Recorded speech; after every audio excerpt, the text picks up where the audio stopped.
Tobys New Whistle. It was a bright sunny day on the Island of Sodor. All the engines chuffed cheerfully. Everyone was smiling.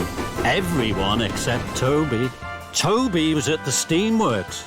Toby's bell had stopped working. It was covered in rust and didn't clang and chime anymore. It had to stay in the steamworks to be cleaned. So Toby was very sad. Victor didn't have another bell for Toby, so he had to be fitted with a new steam whistle. Easy does it, Kevin, my friend. Left a little, no, right a little. Perfect! Very good, my friend. How does that feel, Toby? Toby thought the new whistle felt very strange. It was much bigger than his old bell. He was worried.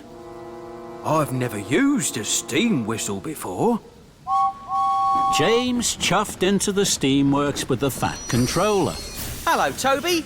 That's a 3-chime steam whistle. I used to have one of those. This made Toby even more worried. Is it a good whistle? It's the best. It's the loudest whistle in the whole of Sodor. The loudest? Yes, it's loud and booming. Everyone will hear you coming. Toby didn't like this. He didn't like loud and booming noises. He liked the ting-a-ling-a-ling of his old bell. Toby, you must go to Knapford and collect Lady Hatt. She's waiting, so don't be late. Yes, sir. So Toby chuffed off to Knapford Station with his new 3-chime steam whistle. I wish I had my old bell back.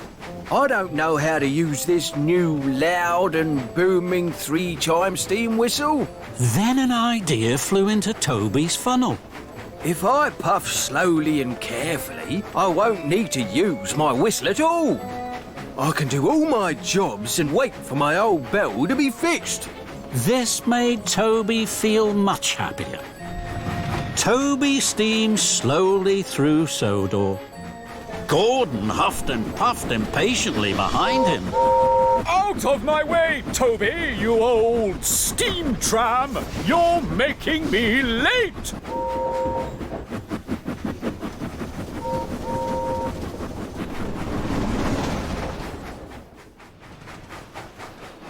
Later, some cows were on the tracks in front of Toby. He couldn't puff past them. Go away, cows, please. I need to chuff through. But the cows didn't take any notice of Toby. They didn't move. They were too busy mooing and chewing. Toby knew what he needed to do. He needed to blow his new steam whistle. But Toby was scared. I don't want to use this new 3-chime steam whistle. I wish I had my little bell back. Then another idea flew into Toby's funnel. I know what I can do. I'll get help. So Toby reversed down the track to find help. Some farm workers were working in the field. Excuse me. Hello? Hello? The farm workers didn't hear Toby. Toby blew steam and rattled his rods. But the farm workers still didn't hear Toby. They were too far away. Bust my buffers, they can't hear me. Toby knew he should use his new steam whistle, but he was still too scared. I wish I had my little bell back. So Toby puffed on. Somewhere he had to find help.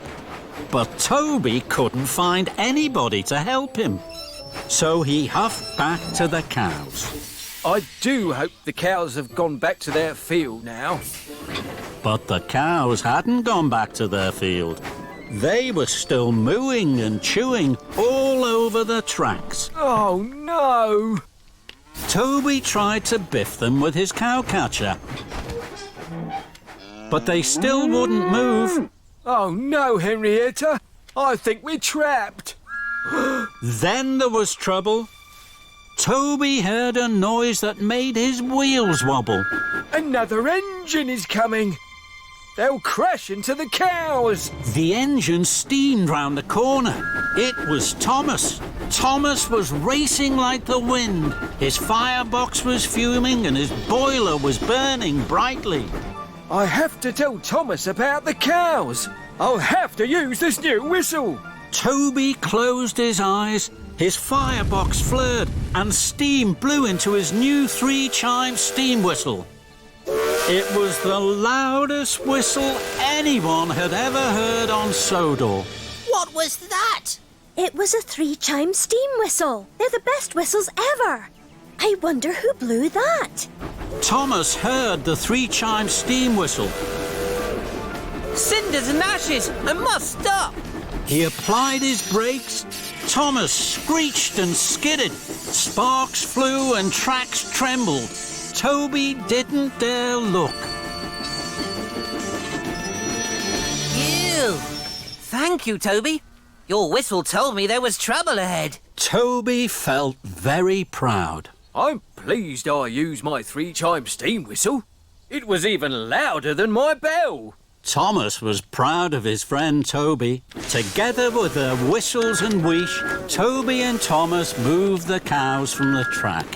Then Toby remembered Lady Hatt. Fizzling fireboxes.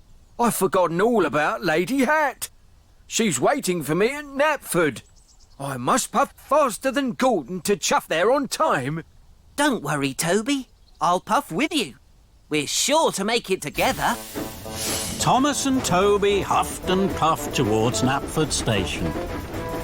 Suddenly, the Fat Controller arrived. He was very cross.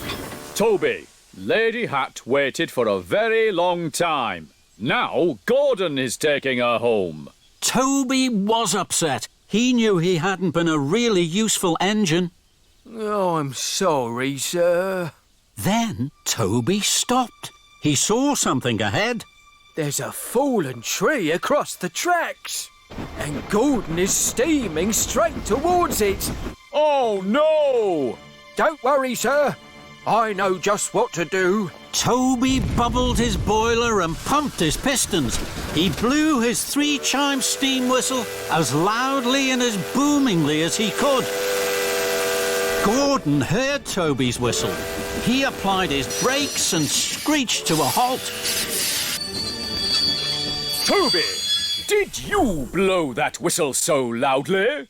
Yes, I did. It was my new 3-chime steam whistle. For a steam tram, you have a lot of puff. Thank you. Well done, Toby. Toby couldn't have felt more proud. Good job, Toby. Toby was back at the steamworks. His little bell was ready. It glistened and gleamed as if it were brand new. Toby was happy. Bye-bye, big new steam whistle.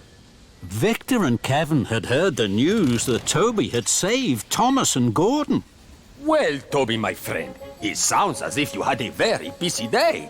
Did you like the new 3-chime steam whistle? It was very useful.